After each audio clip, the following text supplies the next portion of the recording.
What happens when a group of disrespectful cops mocks a man they assume is powerless, only to discover he's one of the most renowned civil rights attorneys in the country? This gripping tale of dignity, justice, and karma will leave you stunned. Watch this incredible story unfold and witness how quiet strength and integrity can turn the tables in the most unexpected ways. Don't miss out. Like, comment, and share to spread this powerful message of respect and resilience. It all started on a rainy Tuesday evening at the downtown police station. The sound of typewriters clicking, phones ringing, and officers exchanging jokes filled the air. The precinct was its usual chaotic self when an unusual visitor walked in. A man, tall and poised, with salt and pepper hair and dressed in a sharp suit, approached the front desk. He carried a small notebook and a pen, and his movements were deliberate, almost rehearsed. The officer at the desk, Officer Mike, looked up lazily, barely concealing his boredom. "Can I help you?" Mike asked, his tone flat. The man smiled politely and began writing something in his notebook. He tore out the page and handed it to Mike. It read, "Hello, I am here to inquire about a case involving my client." Beneath the sentence he had written his name, Michael Turner. Mike raised an eyebrow, then looked back at the man. "What's this?" he asked, waving the note in the air dismissively, as though the act of reading it was an inconvenience. Michael's calm demeanor didn't falter as he gestured to his ear and shook his head, signaling that he couldn't hear. The realization dawned on Mike, but instead of empathy, his face twisted into a smirk. "Oh, you're deaf," he said, leaning back in his chair, his voice dripping with mockery. "Okay, got it." He exaggeratedly mouthed the words slowly, over-enunciating as if Michael were a child incapable of understanding. His antics caught the attention of nearby officers, who began to chuckle. Michael's expression remained neutral. He reached into his notebook, wrote another message, and handed it to Mike. It read, "May I speak to the officer in charge?" The neatly written request was polite, almost formal. Mike barely glanced at it before snorting. "Buddy, it's gonna be a while," he said, dismissively waving toward a bench near the wall. "Why don't you take a seat?" Michael nodded slightly and moved to the bench, placing his briefcase neatly on his lap. His every movement was calm, measured, a stark contrast to the growing commotion around him. As he sat, the whispers and laughter continued. "Hey Tom, check this out," one of the officers called to his colleague. Officer Tom, grinning, began flailing his arms in a crude imitation of sign language, his exaggerated gestures drawing more laughs from the room. "What's he gonna do? Write us an angry letter?" another officer quipped, earning a fresh round of snickers. The jokes grew bolder, the laughter louder, yet Michael's composure remained unbroken. He sat still, his hands folded neatly over his briefcase. He glanced at his watch occasionally, jotting down a note now and then as though tracking every minute of the wait. His restraint seemed to irritate the officers even more, as if they expected some reaction from him, some sign of frustration or anger. "Hey, think you can lip-read this?"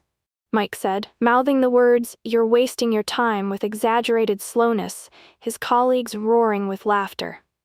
Michael met Mike's eyes for a moment, his expression unreadable. He reached for his notebook, wrote another message, and tucked it back into his pocket without handing it over. The act, subtle as it was, seemed to silence the laughter for a brief moment. It was as if his quiet dignity was louder than all their jeers. But the moment passed quickly, and the taunts resumed. Through it all, Michael remained a figure of calm amidst their chaos, a stark reminder that dignity doesn't require words to make itself known. Hours passed, but Michael remained calm, an island of quiet amidst the hustle and chaos of the station. He wrote a few more notes, each one meticulously phrased and polite, requesting to meet with someone in charge. Each time his notes were either ignored or returned with a shrug and a smirk. His composure, unwavering and steady, began to feel almost out of place in a room filled with jeers and jabs. The clock ticked on, and the atmosphere in the station began to shift as the night shift officers started filtering in. The chatter grew quieter, replaced by the tired but focused demeanor of those settling in for their long hours. Amidst this change, the front doors swung open, and a tall, broad-shouldered man walked in. It was Captain Reynolds, a senior officer known for his no-nonsense attitude and reputation for fairness. The room seemed to straighten up just a little as he entered. Reynolds' sharp eyes scanned the room, taking in the scene. His gaze stopped at Michael, who was still seated on the bench, his briefcase resting neatly on his lap. Something about the man's posture, his stillness, caught Reynolds' attention. Without hesitation, he walked over. "Can I help you?" Reynolds asked, his voice firm but not unkind. Michael looked up, his expression neutral but attentive. He reached into his pocket and handed Reynolds a neatly folded note. The captain opened it and read carefully. His brow furrowed slightly as he took in the contents. What began as mild curiosity quickly shifted to concern, and then to recognition. He looked back at Michael, his voice softening. "You're Michael Turner, the attorney?" Reynolds asked, his tone now tinged with respect. Michael gave a small nod, reaching into his jacket to produce a sleek business card. He handed it to Reynolds, who examined it closely.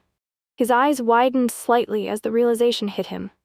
Reynolds turned back toward the room, his expression darkening as he began to piece together what might have transpired before his arrival. Without another word, he gestured for Michael to follow him. It was clear to everyone present that Captain Reynolds had just stepped into a situation he would not let slide. Unbeknownst to most of the officers in the room, Michael Turner wasn't just any lawyer. He was a renowned civil rights attorney, celebrated for his sharp intellect and unwavering commitment to justice. Over the years, he had taken on cases that others had deemed impossible, exposing corruption, fighting systemic inequality, and securing justice for countless individuals. His victories weren't just legal triumphs, they were acts of defiance against those who underestimated him. And his deafness? It had never been a barrier. It was part of what made him so formidable. Captain Reynolds scanned the room, his eyes narrowing as he addressed the group. "Who's been handling this man?" he demanded, his voice cutting through the chatter like a whip. The room fell into an uneasy silence. Officers exchanged nervous glances, their earlier bravado dissolving into discomfort. Mike, who had been at the center of the mockery, shifted in his seat, his face reddening. Reynolds turned his gaze to Michael, who remained as composed as ever. Without a word, Michael reached into his pocket and handed the captain another note. Reynolds unfolded it carefully, reading every word with a growing sense of dismay. The note, written in Michael's precise professional handwriting, described the disrespect and mockery he had endured. It wasn't emotional or accusatory, it was factual, direct, and utterly damning. As Reynolds read, his jaw tightened. When he looked up, his expression was a mixture of anger and shame, anger at his officers and shame for what Michael had been subjected to under his watch. "Mr. Turner," Reynolds began, his tone heavy with sincerity, "I deeply apologize for the behavior of my officers. Their actions were unprofessional and unacceptable."